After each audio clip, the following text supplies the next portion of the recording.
کہ اگر خدا کو مان لے تو پھر سوال یہ ہے کہ خدا نے اس کائنات کو کیسے پیدا کیا. یہ ایک سوال آتا ہے ذہن میں، جس کے نہیں آتا وہ کہے گا پاگل پن ہے، خامخواہ اس پر کیوں سوچتے ہیں. لیکن جس کے ذہن میں سوال آ گیا اس کے لیے بڑی مصیبت ہو جاتی. وہ تو سوچتا ہے، انسان کا اختیار نہیں ہوتا اپنے ذہن پر. وہ لاکھ روکے اسے مت سوچو، وہ اور سوچے گا. یہ مصیبت ہے فلسفیوں کی. کیسے پیدا کیا؟ اب ایک تصور تو یہ ہے کہ جیسے یہ میز ہے، بڑھئی نے بنایا اس کو، بڑھئی علیحدہ ہے، میز علیحدہ ہے. لیکن اس میں یہ بات ماننی پڑے گی کہ پہلے کوئی چیز تھی جس سے میز بنائی. لکڑی تو تھی نا، اس سے میز بنائی. لہذا ہندوؤں میں ایک عقیدہ یہ ہے کہ خدا بھی قدیم، مادہ بھی قدیم. خدا نے اس مادے سے یہ شے بنا دی، مادے سے یہ بنا دی. وہی مٹی کی تغاری ہوتی ہے، کمہار اس سے کوئی رکابی بنا دیتا ہے، کوئی وہ ہنڈیا بنا دیتا ہے، کوئی گھڑا بنا دیتا ہے. مٹی تو ہے نا پہلے. تو مادہ بھی قدیم، خدا بھی قدیم، اور مادے سے خدا نے یہ شکلیں بنا دی. ٹھیک، یہ بھی سنویت ہو گئی، توحید تو ختم ہو گئی. تو جن لوگوں کا ذہن تھا توحیدی لیکن اس مسئلے میں الجھ گئے، انہوں نے ایک اور شکل تجویز کی کہ خدا خود ہی اس شکل میں تبدیل ہو گیا. کیسے؟ جیسے برف پگھلتی ہے تو پانی بن جاتا ہے. پانی کہاں سے آیا؟ برف سے. اب کوئی پوچھے برف کہاں ہے؟ بھائی یہی پانی ہے، یہی برف ہے یا نہیں؟ اسی پانی کو آگ کے اوپر آپ نے رکھ دیا، وہ بھاپ بن گئی. اب آپ کہیں برف کہاں ہے، پانی کہاں ہے؟ یہی بھاپ جو ہے یہی در حقیقت پانی ہے، یہی بھاپ جو ہے یہی برف ہے. یہ ہے وہ ہماؤس پینتھیزم جس کو انگریزی میں کہتے ہیں، کہ خود خدا نے روپ دھار لیا اس کائنات کا. یہ دو فلسفے ہیں. کیا ہے یہ؟ بدترین شرک ہے. پہلی اگر شکل ہے تو وہ انسان خدا قرار پا گیا، جس کو اوتار مانا وہ خدا ہو گیا کہ نہیں. اور دوسری شکل میں تو ہر چیز ہی خدا ہے، یہ بھی خدا، یہ بھی خدا، پتھر بھی خدا، درخت بھی خدا، ہر چیز خدا. اس لیے کہ وہ برف پگھلی ہے تو پانی بنا ہے. وہ پانی چاہے زیر زمین آ رہا ہے، وہ پانی چاہے زمین کے اوپر دریا کی شکل میں آ رہا ہے یا زمین میں سوتے چل رہے ہیں، پانی تو وہی برف ہے جو پہاڑوں پر ہمالیہ پر پڑا ہوا ہے، وہی پگھل رہا ہے، یہ کچھ بن رہا ہے. یہ ہے شرک فی الذات کی دوسری قسم جو دنیا میں رہی، پینتھیزم اور انکارنیشن، یا حلول اور ہماؤست. سمجھ میں آگے؟ اب میں ایک بات آپ سے عرض کروں گا. اللہ کا اس امت پر بہت بڑا فضل ہے جس کا آپ کو شکر ادا کرنا چاہیے. اس نوع کے شرک سے یہ امت 15ویں صدی شروع ہو جانے کے باوجود تاحال بحیثیت مجموعی محفوظ ہے.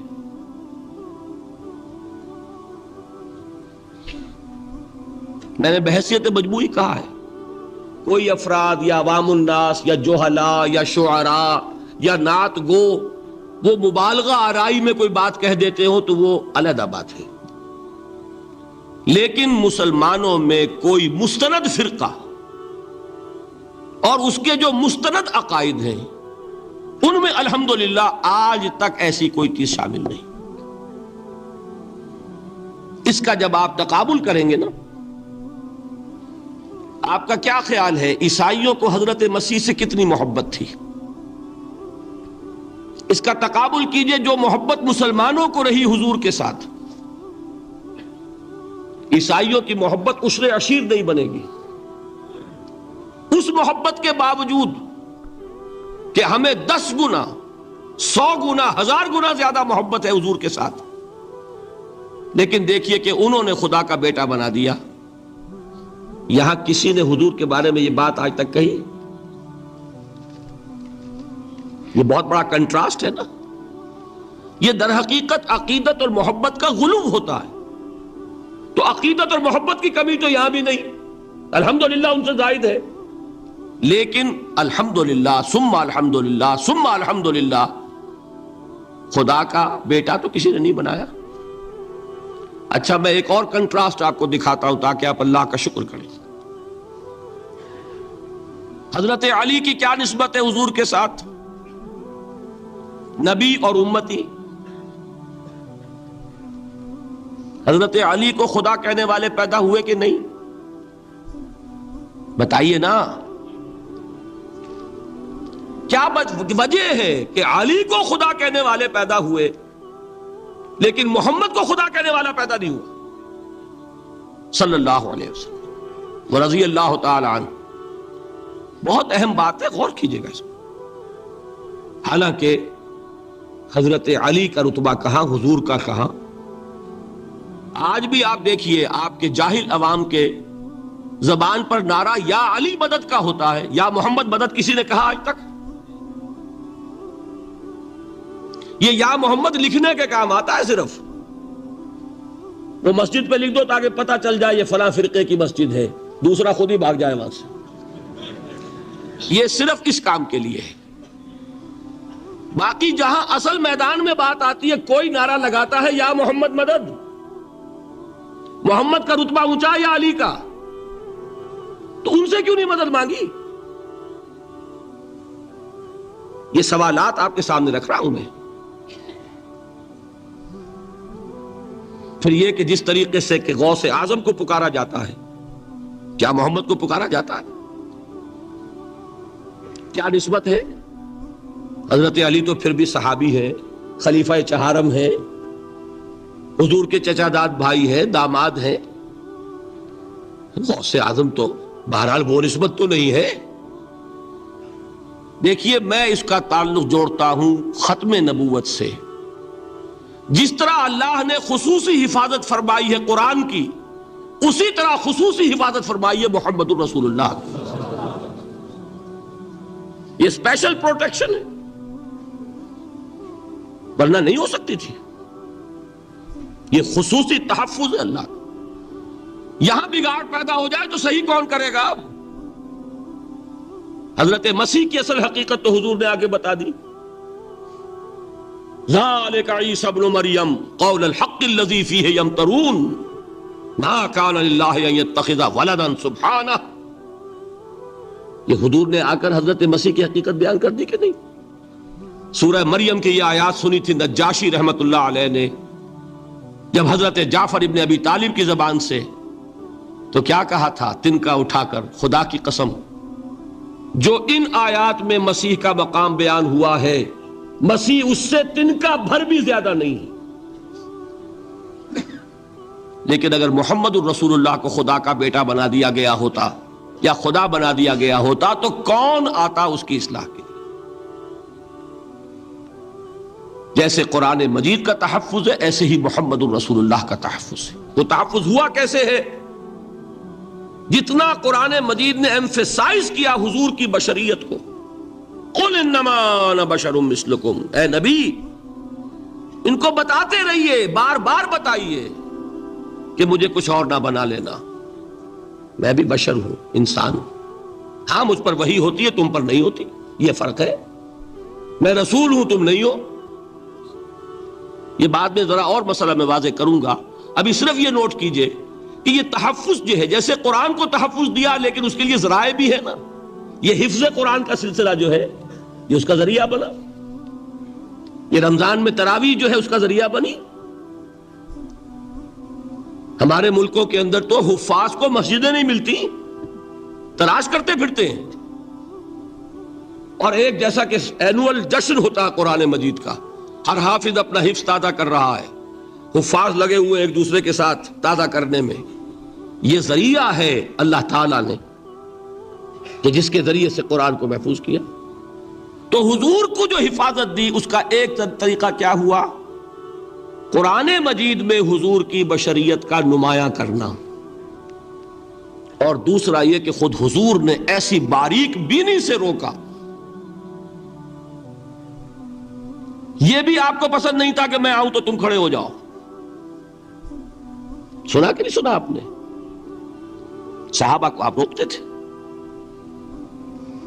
ایک صحابی کی زبان سے نکل گیا ماشاء اللہ و ما شئت، جو اللہ چاہے اور جو آپ چاہیں، فوراً ٹوک دیا اجعلتنی للہ ندن، کیا تم نے مجھے خدا کا مد مقابل بنا دیا؟ مشیت صرف اس کی ہے۔ یہ روک ٹوک، یہ وہ چیزیں ہیں کہ جس کی بنا پر اللہ نے تحفظ عطا فرمایا۔ یہ جو آپ نے فرمایا میری قبر کو کسی جلسے اور جشن کا مرکز نہ بنا لینا، فرمایا کہ نہیں فرمایا؟ اللہ تعالیٰ لعنت فرمائے بنی اسرائیل پر کہ انہوں نے اپنے نبیوں کی قبروں کو وہ میلہ گاہ بنا لیا۔ یہ ساری وہ ہیں، یہ تحفظات ہیں، یہ بچاؤ ہے، یہ امت کو متنبہ کیا جا رہا ہے کہ محبت اور عقیدت کا غلو جیسے پہلے ہوا، یا اہل الکتاب لا تغلو فی دینکم، اے کتاب والو اپنے دین میں غلو سے کام نہ لو۔ یہ غلو محبت، غلو عقیدت ہے جس کی بنا پر وہ خدا کے بیٹے بنا دیے گئے، اور اگر وہ ہوتا یہاں اللہ کا نہ معلوم اللہ کے برابر کس طریقے سے حضور کو بنا دیا جاتا، لیکن قرآن نے خود حضور نے اس کی پیش بندی کی، جس کا ظہور ہم دیکھ رہے ہیں کہ اللہ کے فضل و کرم سے یہ امت تا حال بحیثیت مجموعی محفوظ ہے۔ البتہ دیکھیے شاعروں کی باتیں اور ہوتی ہیں، اور عوام کی اور واعظوں کی اور نعت گوؤں کی باتیں جو ہے وہ اور ہیں۔ میں جس چیز کی نفی کر رہا ہوں وہ علماء کی بات ہے۔ شاعروں کا تو قرآن مجید کے اندر خود ہی بھاڑا پھوڑ دیا اللہ نے، والشعراء یتبعهم الغاوون الم تر انہم فی کل واد یہیمون انہم یقولون ما لا یفعلون۔ مبالغہ نہ کریں تو شعر میں رنگ ہی پیدا نہیں ہوتا، پھر شعر کائے کو کہنا ہے نثر کہو بھائی، مبالغے سے اس میں ایک تاثیر پیدا ہوتا۔ وہ مبالغے ہمارے شاعروں نے ہمارے نعت گوؤں نے کیے ہیں، اور اس میں اللہ تعالیٰ انہیں معاف کرے بالکل اوتار کر الفاظ بھی استعمال کر دیے۔ وہی جو مستوی عرش تھا خدا ہو کر اتر پڑا وہ مدینے میں مصطفیٰ ہو کر۔ بتائیے رام چندر جی کے بارے میں جو عقیدہ ہے، اب کیا فرق رہ گیا؟ بال برابر فرق ہے یہاں کوئی؟ اور نقطے پیدا کرتے ہیں۔ مدینے کی مسجد میں منبر کے اوپر بغیر عین کا ایک عرب ہم نے دیکھا، کیا سمجھ میں آیا؟ عرب میں سے عین نکالا کیا بنا؟ یہ نقطہ آفرینی ہے۔ اسی طریقے سے ہماری شاعری میں کچھ ہمہ کا رنگ بھی پیدا ہو گیا ہے۔ خود کوزاؤ، خود کوزا کرو، خود گلے کوزا، خود رند سبو کش، خود برسر آکوزا خریدار بے آمد بشکست و رواں شد۔ وہ خود ہی کوزا ہے، خود ہی مٹی ہے جس سے کوزا بنا ہے، خود ہی کوزے کا بنانے والا ہے۔ سمجھ رہے؟ الفاظ تو بڑے پیارے ہیں، بڑے مزیدار ہیں، آدمی ایک دفعہ وجد میں آ جاتا ہے، لیکن ہے کیا؟ وہی ہے نا کہ وہی جو برف تھا پگھل کر پانی بن گیا۔ خود کوزاؤ، خود کوزا کرو، خود گلے کوزا، خود رند سبو کش، خود ہی اس کوزے میں شراب ڈال کے پیتا بھی ہے، خود ہی مٹی ہے، خود ہی وہ بنانے والا ہے، خود ہی کوزا ہے، خود ہی اس میں شراب ڈال کے پیتا بھی ہے، اور خود ہی اس کوزے کو توڑ کر اپنا راستہ بھی لیتا ہے۔ اب آپ اس پر سر دنیے اور جو چاہے کریں، لیکن یہ کہ اس کا ڈانڈے مل گئے کہ نہیں اسی ہمہ سے؟ لیکن یہ کسی مفتی کی بات ہے کیا؟ یا کسی ائمہ دین میں سے کسی کا قول ہے؟ بھائی شاعروں کی باتیں سن لیا کریں، اللہ اللہ خیر صلی اللہ۔ ان چیزوں کا بہت زیادہ سختی کے ساتھ نوٹس بھی لینے کا کوئی فائدہ نہیں ہوتا۔ بات وہ ہونی چاہیے کہ جو علماء کہہ رہے ہوں، مستند عقائد ہوں، جو ان کی کتابوں میں درج ہوں، ان سے بات ہونی چاہیے۔ تو یہ چیزیں، یہ گمراہیاں آئی ہیں، لیکن الحمدللہ ثم الحمدللہ کہ یہ عوام میں ہے، جہلاء میں ہے، شعراء میں ہے، نعت گو میں ہے۔ یہ کسی بھی مستند دینی فرقے کے مستند علماء میں ہاں موجود نہیں۔ البتہ ایک مسئلہ جو ہے نور اور بشر کا، وہ ذرا تھوڑا سا میں حل کر دوں آج۔ آپ سمجھتے ہوں گے لا ینحل ہے، میں نے جس طرح کہا تھا کہ امام بخاری کا قول بھی 100% درست اور امام ابو حنیفہ کا بھی 100% درست ثابت کیا کہ نہیں، اسی طرح میں کہتا ہوں جو حضور کو بشر کہتے ہیں وہ بھی 100% درست، جو حضور کو نور کہتے ہیں وہ بھی 100% درست۔ مطلب کیا ہے؟ دیکھیے، ہر انسان کے وجود کے دو حصے میں نے پہلے دن شاید کچھ بیان کیا تھا۔ ایک خاکی وجود، اور اینیمل بینگ جو حیوان ہے ہمارا، ایک وہ روح ربانی جو اس میں پھونکی گئی۔ آدم میں جب وہ روح پھونکی گئی تب وہ مسجود ملائک بنے۔ فَإِذَا سَوَّيْتُهُ وَنَفَخْتُ فِيهِ مِن رُوحِي فَقَعُوا لَهُ سَاجِدِينَ۔ دو جگہ آئے تھے قرآن مجید میں ایک شوشے کے فرق کے بغیر، سورہ حجر اور سورہ صاد۔ جب میں اس کو پوری طرح تیار کر لوں اور اس میں اپنی روح میں سے پھونک دوں تو گر پڑنا اس کے سامنے سجدے میں۔ ہمارا جو خاکی وجود ہے وہ ظلمانی ہے، اور جو ہمارا روحانی وجود ہے وہ نورانی ہے۔ اس کی نسبت کس سے ہے؟ اللہ سے۔ بات سمجھ میں آئی؟ لیکن ہم نے اپنے اس نورانی وجود کو اپنے خاکی ظلمانی وجود میں دفن کیا ہوا ہے، اور محمد الرسول اللہ صلی اللہ علیہ وسلم کا وہ نورانی وجود آپ کے اس خاکی وجود پر اس درجے غالب تھا کہ وہ خاکی وجود معدوم کے درجے میں ہے، لیکن وہ حضور صلی اللہ علیہ وسلم پر اثر انداز نہیں ہو سکتا۔ وہی خاکی وجود ہے جسے ہم نفس کہتے ہیں۔ نفس غلبہ کر سکتا ہے محمد پر صلی اللہ علیہ وسلم؟ حضور کی شخصیت کی نورانیت نے آپ کی شخصیت کے خاکی وجود کا احاطہ کیا ہوا، ہماری شخصیت کی ظلمانیت نے ہماری اس نورانیت کو گل کیا ہوا، دفن کیا ہوا، چھپایا ہوا ہے۔ بس یہ فرق ہے۔ انہیں آپ کہہ لیں نور، صحیح ہے، ان کی نورانیت غالب ہے۔ یہی بات ہے جو حضور نے اس طرح سمجھائی۔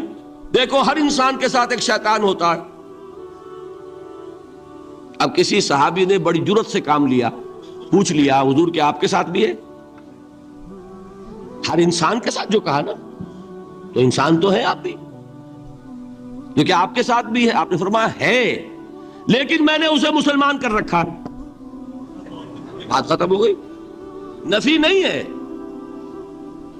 وہ میرے تابع ہے، میرا مطیع ہے، مجھے گدن نہیں پہنچا سکتا۔ ہے تو صحیح، لیکن نہ ہونے کے درجے میں آ گیا کہ نہیں؟ یہ ہے فرق سارا۔ اور میں یہاں پہ کوٹ کرنا چاہتا ہوں ایک بہت بڑے بریلوی مکتب فکر کے عالم دین، صاحب زادہ، نام میرے ذہن سے ایک دم اتر گیا، فیض الحسن، اللہ تعالیٰ ان کی خطاؤں سے درگزر فرمائے، ان کی مغفرت فرمائے۔ آپ نے سنا ہوگا نا نام۔ انہوں نے ایک روز تقریر کی جو میں نے سنی، اور تقریر کہاں کی؟ ساہیوال میں۔ وہاں کا ایک بہت مشہور چوک ہے، مہاجرین، مسجد مہاجرین کہلاتی ہے، وہاں تقریر تھی ان کی، میں نے سنی۔ ان کے الفاظ یہ تھے کہ کیا آپ لوگ ہمیں جاہل سمجھتے ہیں؟ کیا ہمیں عربی نہیں آتی؟ کیا ہم نے قرآن نہیں پڑھا جس میں بار بار یہ لکھا ہوا ہے کہ حضور بشر ہیں؟ حضور بشر ہیں، لیکن اصل میں ہم حضور کی بشریت کو نمایاں کرنے کو سوء ادب سمجھتے ہیں۔ بات سمجھیے آپ نے، اس قدر پیاری بات ہے۔ انہوں نے کہا کہ آپ کے باپ کا نام کیا ہے؟ عبد الرحمن۔ آپ عبد الرحمن کہہ کے پکارتے ہیں انہیں؟ ابا جان۔ ابھی آپ نے وہ آیات سنی، حضرت ابراہیم نے اپنے مشرک باپ کو یا ابت ہے، یا ابت ہے، بڑا پیارا ترجمہ کیا، ابا جان، ابا جان۔ کیا نام لیں گے؟ آپ کے باپ کا نام ہے، نام نہیں لیتے آپ، کیوں؟ ادب کی وجہ سے۔ اسی وجہ سے ہم در حقیقت حضور کی بشریت کو نمایاں کرنے کو سوء ادب سمجھتے ہیں، ورنہ کوئی ہم جاہل ہیں، ہمیں عربی نہیں آتی، ہم نے قرآن نہیں پڑھا، ہم جانتے ہیں کہ وہ بشر۔ بات سمجھ میں آئی؟ کتنی آسانی سے مسئلہ حل ہوتا، بشرطے کہ نیت حل کرنے کی ہو۔ آخر آمنہ کے بیٹے ہیں، عبداللہ کے بیٹے ہیں، عبد المطلب کے پوتے ہیں، بچپن آپ پر گزرا ہے، لڑکپن آپ پر گزرا ہے، نوجوانی آپ پر آئی ہے، جوانی آپ پر آئی ہے، شادی آپ نے کی ہے، اولاد آپ کی ہے، کون بے وقوف احمق ہوگا کہ جو آپ کی بشریت کا انکار کرے گا؟ لیکن یہ کہ جس طریقے سے اس کو بیان کیا جاتا ہے وہ ایک مسئلہ بن گیا اختلافی، وہ رد و قضا اور کھینچ تان، اور اس میں بھی سمجھ لیجئے مثلکم پر جو ایمفیسس بعض حضرات دے دیتے ہیں اپنے توحیدی، جو ان کے اندر ایک مزاج ہے، اللہ تعالیٰ ان کے مزاج کو اور پختہ کرے، لیکن اس میں بھی مبالغہ کیا جاتا ہے۔ ایک حدیث مجھ سے سنیے جس میں حضور نے مثل کا انکار کیا۔ مثلکم کا مطلب اگر کسی نے یہ سمجھا کہ بالکل ہم جیسے ہیں تو بہت بڑی مغالطے میں۔ حضور صوم وصال سے منع فرماتے تھے، خود رکھتے تھے۔ صوم وصال کیا ہے؟ آج روزہ رکھا، شام کو افطار نہیں کیا، وہی روزہ رات بھر چل رہا ہے، اگلے دن بھی چل رہا ہے، شام تک کو جا کے پھر کھولا تو 2 دن کا صوم وصال ہو گیا۔ اگلے دن بھی نہیں کھولا، چلا تو 72 گھنٹے کا صوم وصال ہو گیا۔ یہ کیا ہے؟ صوم وصال۔ خود رکھتے تھے اور صحابہ کو روکا۔ صحابہ میں سے کسی نے ہمت کر لی، حضور آپ خود رکھتے ہمیں روکتے؟ فرماتے ہیں ایکم مثلی، تم میں سے کون مجھ جیسا ہے؟ ابھی تو عند ربی، میں تو اپنے رب کے پاس رات گزارتا ہوں، ہوا یطعمنی ویسقین، وہ مجھے کھلاتا ہے پلاتا ہے۔ بتائیے کون ہے جو اس کا دعویٰ کرے گا؟ حضور کے خصائص ہیں۔ حضور خود فرماتے ہیں تم صرف سامنے سے دیکھتے ہو، میں پیچھے سے بھی دیکھتا ہوں۔ کہاں ہوا وہ مثلیت؟ اگر آپ نے بالکل اپنے جیسا سمجھ لیا تو بڑے مغالطے میں ہیں۔ نبی کا مقام ہے، نبی کا رتبہ ہے، نبی کے خصائص ہیں۔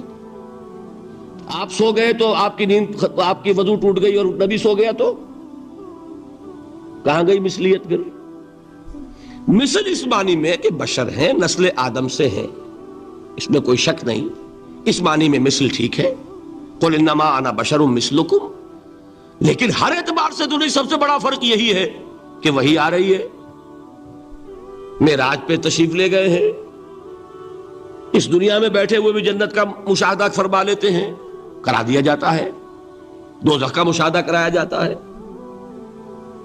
فرشتے کو دیکھ رہے ہیں۔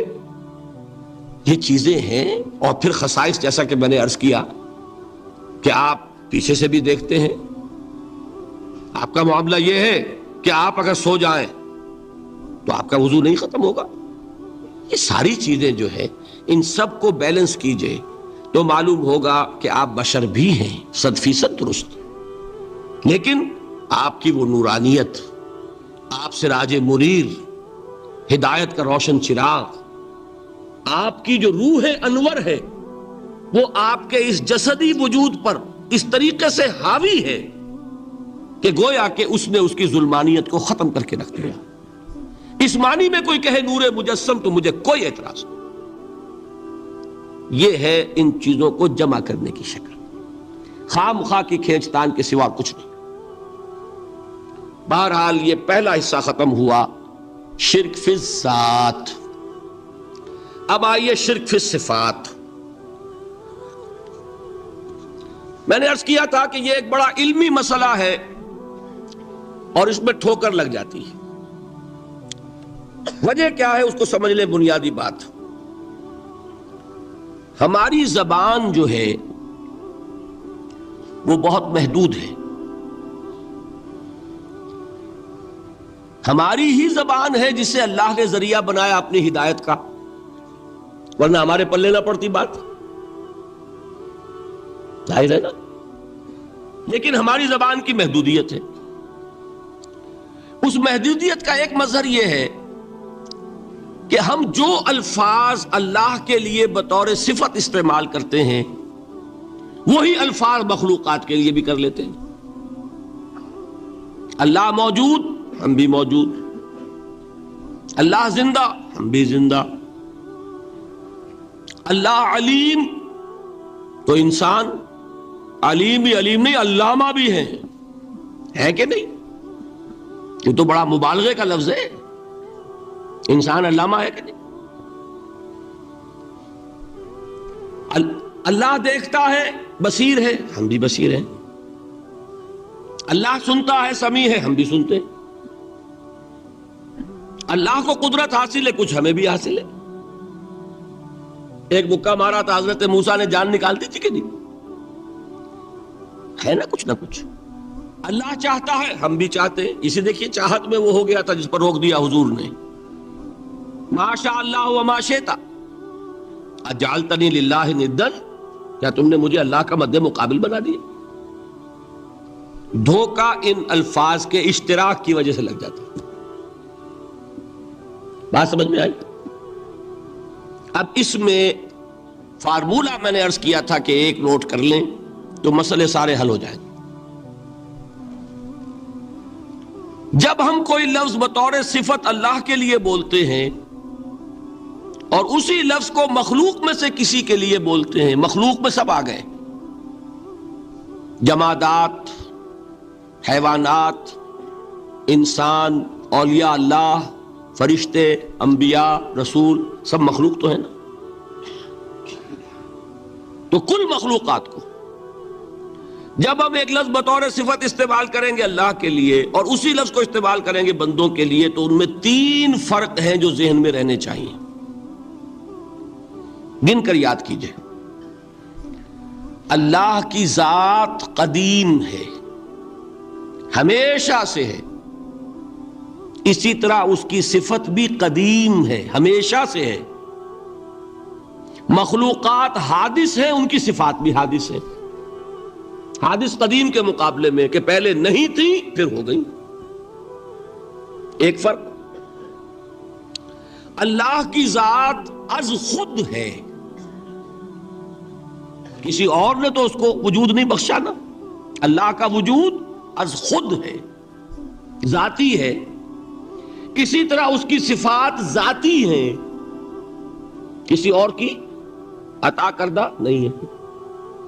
مخلوق کوئی ہو کسے باشد، ان کا وجود ذاتی نہیں عطائی ہے، اللہ نے دیا تو وجود ملا۔ اسی طرح ان کی صفات عطائی ہیں، ذاتی نہیں۔ 2 فرق ہو گئے۔ اللہ کی ذات مطلق ہے، لا محدود، اسی طرح اس کی صفات مطلق ہیں، لا محدود۔ مخلوق کی ذات محدود کسے باشد، صفت بھی محدود۔ 3 فرق ہے، ذاتی عطائی، قدیم حادث، لا محدود محدود۔ 3 فرق ذہن میں رہیں تو جو صفت بھی آپ اب بولیں گے اس میں یہ تینوں باتیں ذہن میں رہیں۔ سمجھ میں آ گئی بات؟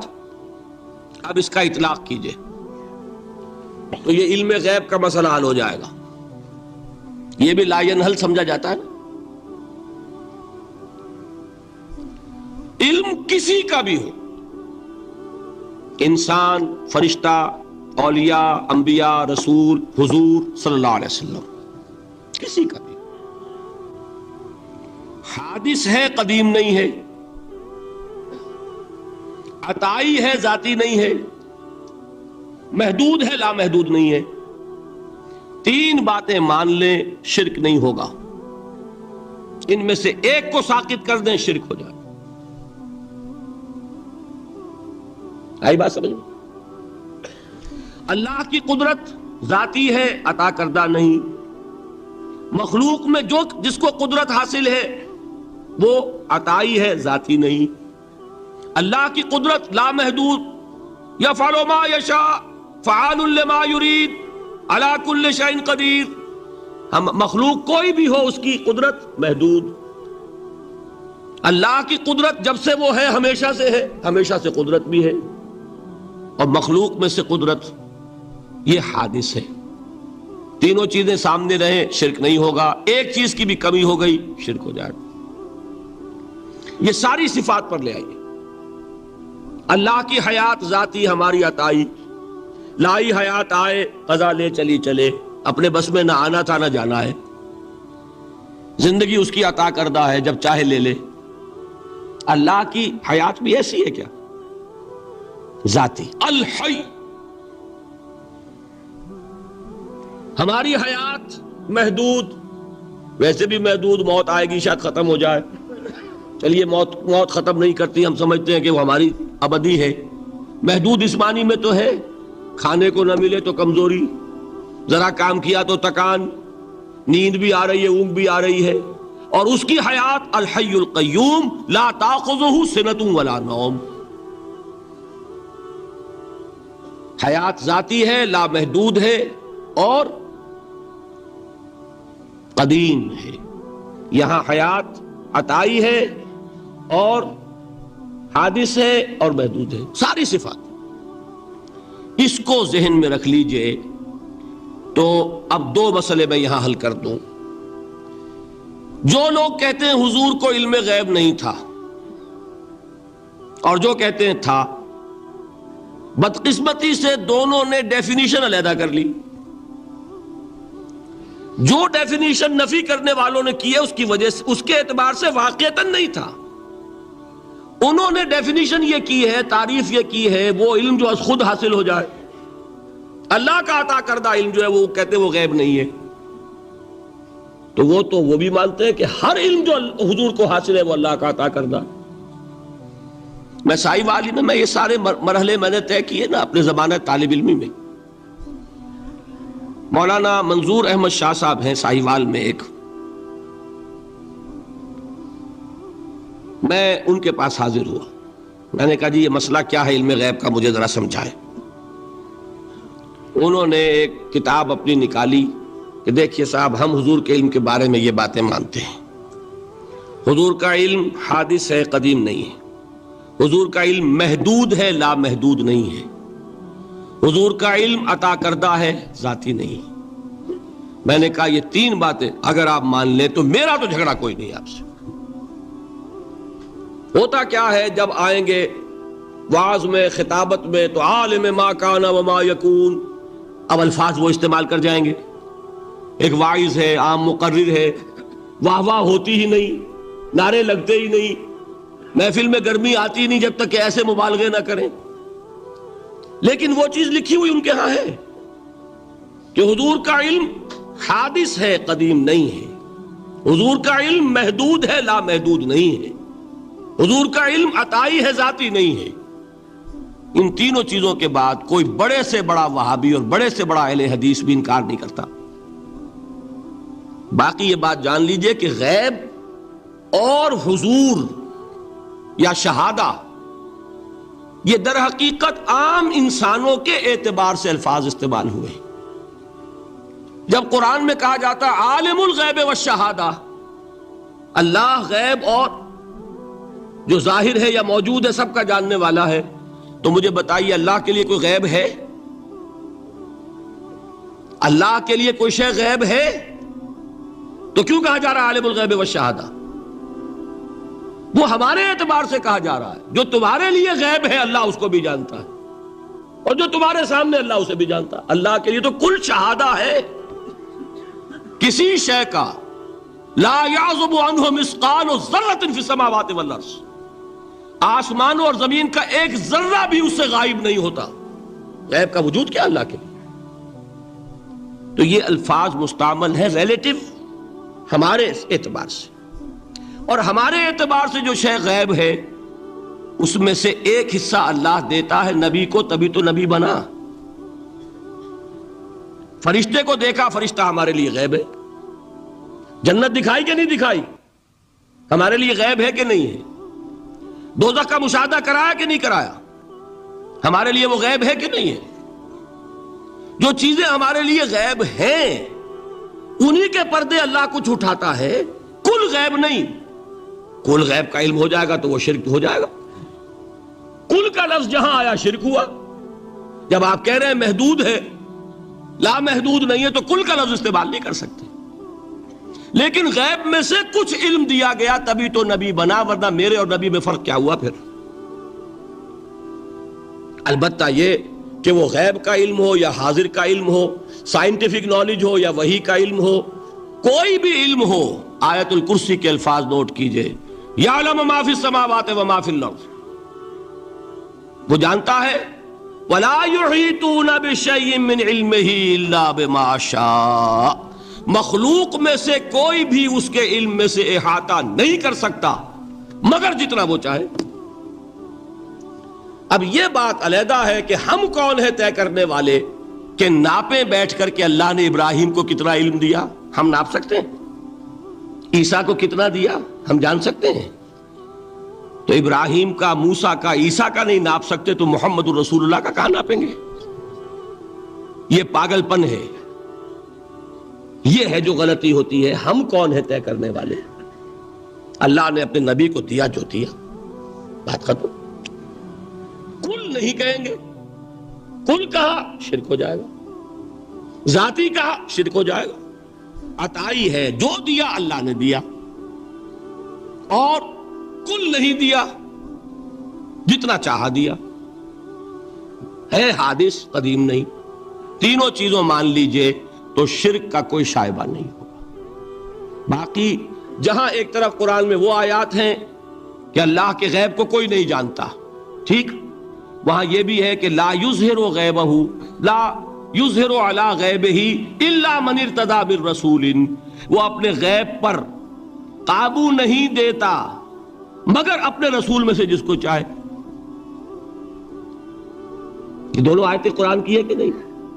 اسی لیے در حقیقت جو غیب کی نفی کرتے ہیں حضور سے، وہ کہتے ہیں کہ از خود معلوم ہونے والی شے غیب ہے۔ ہم کہتے ہیں از خود تو کوئی بھی شے کسی کو معلوم نہیں، ہمیں حاضر کا علم بھی اللہ ہی دیتا ہے تو ہوتا ہے، غیب کا تو بہت دور کی بات ہے۔ یہ مسئلے بڑے سیدھے ہیں، خام خواہ ہم نے پیچیدہ بنایا ہوا ہے۔ خدا کے لیے ان مسئلوں کو سلجھائیے اور جوڑیے، کاٹنے کی بجائے جوڑنے کی فکر کیجیے کہ بھائی یہ اپنی اپنی جگہ پر علیحدہ علیحدہ تم نے تعریفیں کر رکھی ہیں اس لیے جھگڑ رہے ہو، ورنہ دونوں باتیں صحیح ہیں۔ ایک مسئلہ ذرا اور زیادہ علمی ہے، میں ذرا پریشان ہو رہا ہوں کہ وقت زیادہ ہو رہا ہے، وہ مسئلہ ہے وحدت الوجود کا۔ ہمارے بہت سے صوفیہ وحدت الوجود کے قائل ہیں، اور ہمارے کچھ لوگ جو معترض ہیں وہ وحدت الوجود اور ہمہ اوست کو کنفیوز کر دیتے ہیں، ایک سمجھ لیتے ہیں۔ ہمہ اوست میں بیان کر چکا ہوں کہ بدترین شرک ہے، وحدت الوجود اور شے ہے، باریک بات ہے، سمجھ میں نہیں آتی عام لوگوں کے، سادہ ترین الفاظ میں آپ کو سمجھاتا ہوں۔ ایک نظریہ یہ ہے کہ اللہ ہی نے یہ روپ دھار لیا، یہ ساری چیزیں بالفعل موجود ہیں، یہ بھی ہے، یہ بھی ہے، یہ بھی ہے، اور یہ سب اللہ ہی ہے۔ یہ بدترین شرک ہے، شرک فی الذات۔ ایک لوگوں کی رائے یہ ہے کہ یہ کچھ ہے ہی نہیں، یہ سراب ہے۔ سراب میں کیا ہوتا ہے؟ آپ کو پانی نظر آتا ہے نا؟ ہوتا ہے پانی؟ نہیں۔ ہر چند کہے کہ ہے، نہیں ہے، ہے ہی نہیں، بس اللہ ہی ہے، یہ ہے ہی نہیں۔ دیکھیے ایک شعر ہے، کل ما فی الکون وہم او خیال اور رکوس فی المرایا او ظلال، اس کائنات میں جو کچھ ہے یا تو وہم ہے یا خیال ہے، یا جیسے شیشے میں عکس ہوتا ہے، آپ ادھر کھڑے آئینے کے نظر آ رہے ہیں، ادھر بھی ہے، ادھر کوئی نہیں، یا جیسے سایہ ہوتا ہے، سایہ درخت کا سایہ زمین پر پڑ رہا ہے، اس کا کوئی وجود ہے؟ تو ایک رائے یہ، آپ اس سے اختلاف کریں، اسے پاگل پن کہہ دیں، کیا بیوقوفی کی بات کر رہے ہیں؟ جو چاہے آپ کہہ دیں، شرک نہ کہیے۔ وہ کہتے ہیں موجود صرف ایک ذات اللہ کی ہے، حقیقتاً موجود، یہ جو کچھ نظر آ رہا ہے یہ موجود ہی نہیں ہے، اس کو شرک نہیں کہیں گے۔ اسے اختلاف کریں، کوئی ضروری نہیں ہے کہ آپ مانیں ان کی بات، میں یہ نہیں کہہ رہا کہ آپ ضرور مانیں۔ شیخ احمد سرہندی رحمت اللہ علیہ نے اسے سمجھایا ہے اس کائنات کی حقیقت کیا ہے، ایک مثال سے۔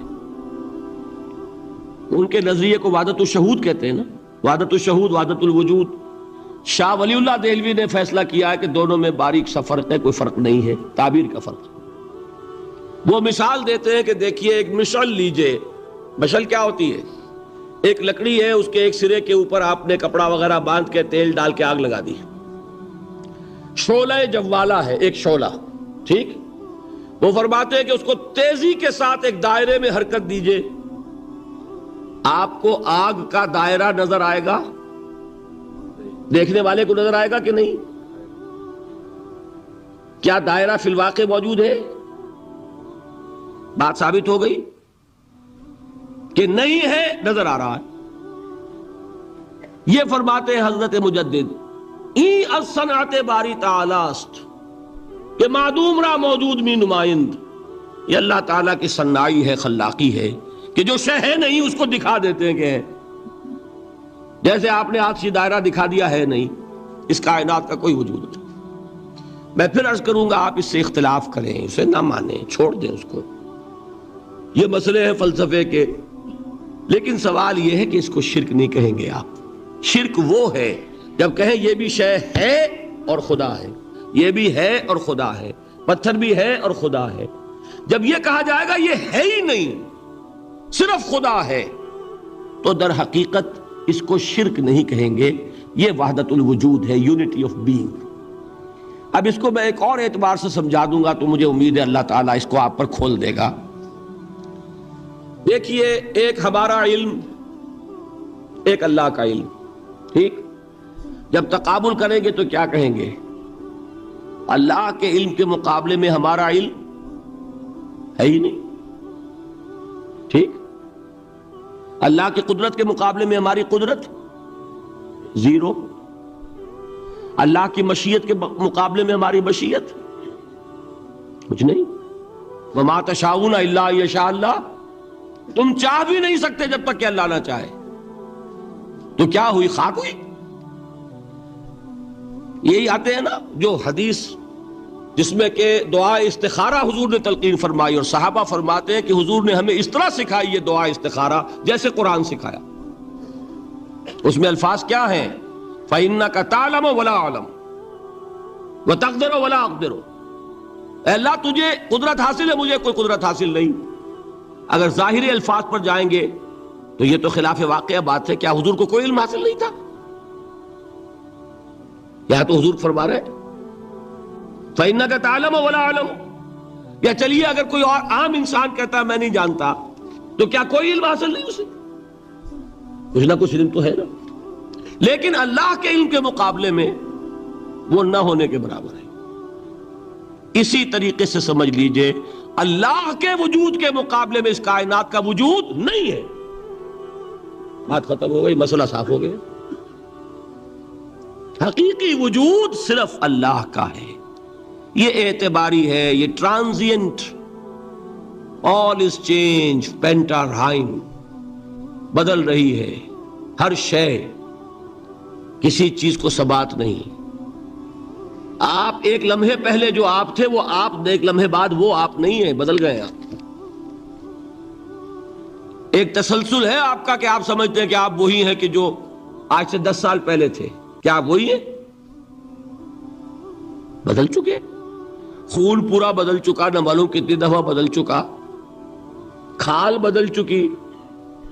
یہ تو معلوم یہ ہوا کہ یہ جو کچھ ہے ٹرانزینٹ ہے، عارضی ہے، فانی ہے، نہ ہونے کے برابر ہے، وجود برحق صرف اللہ۔ یہ بھی در حقیقت اسی شرک فی الوجود کی بات ہے۔ اگر ہم یہ کہیں کہ اللہ بھی موجود ہم بھی موجود، یہ کیا ہو گیا؟ شرک فی الوجود۔ اسی کو کہا ہے غالب نے، جارو بلا بیار کہ این شرک فی الوجود، با گرد فرش و سینہ با ایوان برابر است۔ اگر آپ کے گدے کے اوپر گردہ پڑ گیا ہو تو جھاڑتے ہیں نا، فرش کے اوپر گردہ ہے تو جھاڑو سے صاف کرتے ہیں۔ غالب کہتا ہے کہ اگر تمہارے دل میں یہ گردہ آ گیا ہے کہ تم بھی موجود ہو، اللہ بھی موجود ہے، تو لا کی جھاڑو سے صاف کر دو اس گردے کو، کہ یہ شرک فی الوجود ہو جائے گا۔ ہم نہیں ہیں بھائی، ہمارا کیا وجود، ہماری کوئی کیا حقیقت ہے؟ اللہ ہی ہے، بس یہ ہے اصل میں۔ پھر میں عرض کروں گا کوئی قبول کرے نہ کرے، اسے گمراہی کہے، اس کو جھوٹ کہے، اسے پاگل پن کہے، میں نہیں جھگڑوں گا۔ لیکن شرک نہیں کہہ سکتے آپ اس کو. شرک وہ ہماوست ہے، اس میں اور اس میں زمین و آسمان کا فرق. اب آئیے آخری شرک، شرک فی العبادت یا شرک فی الحقوق. اللہ کے حقوق کے لیے ایک لفظ استعمال کریں گے تو وہ کیا ہے؟ عبادت. وما خلقت الجن والانس الا لیعبدون، میں نے جنوں اور انسانوں کو پیدا ہی اس لیے کیا کہ میری عبادت کریں. اب عبادت میں شرک اگر ہوگا تو یہ شرک کی تیسری قسم ہو جائے گی. عبادت میں شرک سے مراد کیا ہے اس کو سمجھیے. یہ میں پہلے بیان کر چکا ہوں عبادت کسے کہتے ہیں. عبادت کے دو جز سمجھ لیجئے. جیسے ایک میرا یہ جسم ہے، ایک اس میں روح ہے. روح نظر نہیں آتی، نظر جسم آتا ہے، لیکن اس جسم کا سارا وجود اس روح سے ہے. چلیے روح کو چھوڑیں، جان. جان کیا کس بلا کا نام ہے؟ کسی کو نظر آئی آج تک؟ لیکن یہ جان ہی ہے جو اس جسم کو قائم رکھے ہوئے. اسی طرح عبادت کا ایک جسم ہے، ایک جان ہے. جسم کیا ہے؟ اطاعت، اللہ کی بندگی، ہما تن بندگی، ہما وجوہ بندگی، ہما وقت بندگی. یہ تو بیان کر چکا نا. اور روح کیا ہے؟ محبت، اللہ کی محبت. اطاعت جبر سے کی جاتی ہے تو وہ عبادت نہیں کہلاتی. انگریز کی اطاعت ہم کرتے تھے نا، لیکن کیا عبادت کرتے تھے؟ بات سمجھ میں آئی؟ اطاعت تو کر رہے تھے، عبادت نہیں. عبادت اس اطاعت کو کہتے ہیں جو کسی ہستی کی محبت سے سرشار ہو کر ہما وقت، ہما تن، ہما وجوہ کی جائے. تو جسد ظاہری کیا ہے عبادت کا؟ اطاعت. اور روح کیا ہے؟ محبت. اب ان دونوں کے اعتبار سے شرک کیا ہے، توحید کیا ہے، اس کو سمجھ لیجئے. اور یہ ہیں وہ چیزیں جو میں نے عرض کیا تھا کہ بالکل الجبرا کے فارمولوں کی طرح کی بات ہے. اطاعت میں توحید کیا ہے کہ مطاع مطلق صرف اللہ، ٹھیک. باقی ساری اطاعتیں اللہ کی اطاعت کے تابع. نفی نہیں ہے، والدین کی اطاعت کرو، لیکن جہاں والدین حکم دیں اللہ کے حکم کے خلاف، بات ختم، اطاعت نہیں ہوگی. بیوی شوہر کی اطاعت کرے، آپ اولو الامر کی اطاعت کریں، شاگرد استاد کی اطاعت کرے، مرید پیر کی اطاعت کرے، لیکن کیا پیر کو یہ بھی حق ہے کہ اللہ کے کسی حکم کو منسوخ کر دے؟ رسول کے کسی حکم پر اپنے حکم کو ور کرے، بالا تر رکھے؟ سمجھ میں آ گیا؟ اصول کیا ہے کہ اطاعت مطلق unconditional unlimited obedience is due only to Allah. All the other obediences are limited by his injunctions. اس کو حضور نے کیسے بیان کیا؟ لا طاعت لمخلوق فی معصیت الخالق. مخلوق میں سے کسی کی اطاعت نہیں ہوگی جس میں خالق کی معصیت لازم آ رہی ہو. جہاں اللہ کا کوئی حکم نہیں ہے آپ میرا حکم مان لیجئے، یہ شرک نہیں ہوگا. جہاں اللہ کا حکم ہے اس کے خلاف میں حکم دوں اور آپ مان لیں تو یہ شرک ہو جائے. بات سمجھ میں آ گئی کہ نہیں؟ اب اس کو اپلائی کیجئے. ایپلیکیشن بالکل انڈیویجول لیول پر کیجئے. پہلے اللہ کا حکم کیا ہے؟ فجر کا وقت ہو گیا، نماز پڑھو. نفس کا حکم کیا ہے؟ سو. آپ نے اطاعت کی نفس کی، آپ کا مطاع کون ہوا؟ نفس. اور اللہ کی معصیت میں ہوا کہ اس کے حکم کے تابع ہوا. تو آپ کا نفس کیا بن گیا؟ آپ کا خدا، معبود.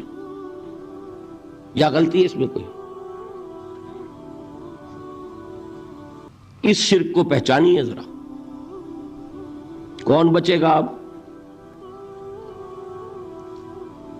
بات سمجھ رہے؟ اگر تو وہ فارمولہ صحیح ہے تو پھر یہ اپلائی ہو گیا. اب آپ کے اندر اتنی ہمت ہونی چاہیے، یا یہ سوچیے کہ فارمولے میں غلطی ہے. یو کین ریفر بیک، آئیے دوبارہ دیکھیے، فارمولہ صحیح ہے. لا طاعت لمخلوق، میرا نفس مخلوق ہے کہ خالق ہے؟ مخلوق. میں نے اپنے نفس کی اطاعت کی اپنے خالق کی معصیت میں، تو میرا مطاع کون ہوا؟ نفس. جو مطاع ہے وہی معبود ہے، میرا معبود کون ہوا؟ نفس. اس کو کہتے ہیں مولانا روم، نفس ما ہم کم ترس فرعون نیست، لیکن اورا عون ایرا عون نیست. میرا نفس بھی فرعون سے کم نہیں ہے.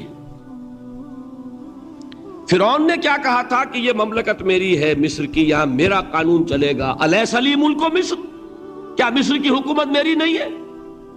میں نہیں جانتا کون اللہ کون رسول، کیا حکم صحیح کیا غلط، میرا حکم چلے گا. تو میرا نفس بھی تو یہی کہتا، میں نہیں جانتا کیا اللہ کا حکم کیا رسول کا حکم، میری مرضی پوری کرنی پڑے گی، میری خواہش، میری چاہت، میری تمنا وہ پوری کرنی پڑے گی. اور ہم ہاتھ جوڑ کر اس کے آگے کھڑے ہو جائیں کہ بھائی ٹھیک ہے جو تیری مرضی، اللہ کی مرضی پیچھے تیری مرضی پہلے. تو معبود کون ہوا؟ نفس ما ہم کم ترس فرعون نیست، لیکن اورا عون ایرا عون نیست. ٹھیک، قرآن سے سند چاہیے. قرآن نے فرمایا ارائیت من اتخذ الہہ ہواہ، کیا تم نے دیکھا اس شخص کو جس نے اپنی خواہش نفس کو اپنا الہ بنا رکھا ہے؟ الہ کا لفظ وہ ہے جو آپ کے کلمہ طیبہ میں ہے، کہہ رہا ہے لا الہ الا اللہ، اور تسبیح پڑھ رہا ہے لا الہ الا اللہ، اور جب فارغ ہوتا ہے تو نفس کو فوراً معبود بنا لیتا ہے. ارائیت من اتخذ الہہ ہواہ، کیا تم نے دیکھا اس شخص کو جس نے بنا لیا اپنی خواہش نفس کو اپنا معبود. اچھا، اسی کو میں اب ٹاپ پر لے جا رہا ہوں، درمیان میں فل ان دی بلینکس آپ کر لیجئے گا. یہ میں نے کہا تھا انڈیویجول میں. اب آئیے کلیکٹیو لائف جو ہے، قومی زندگی، اس میں سب سے اونچی چیز کیا ہوتی ہے؟ کسی بھی ریاست کا دستور. دستور میں کیا بات طے ہوتی ہے؟ اولین کہ حاکمیت کس کی ہے. ٹھیک، اگر آپ نے کہا جمہور کی حاکمیت ہے، کسی نے کہا فلاں خاندان کی حاکمیت ہے، کیا ہوا؟ یہ ہوا کہ نہیں؟ گھبرا کیوں رہے ہیں؟ پکڑے نہیں جائیں گے.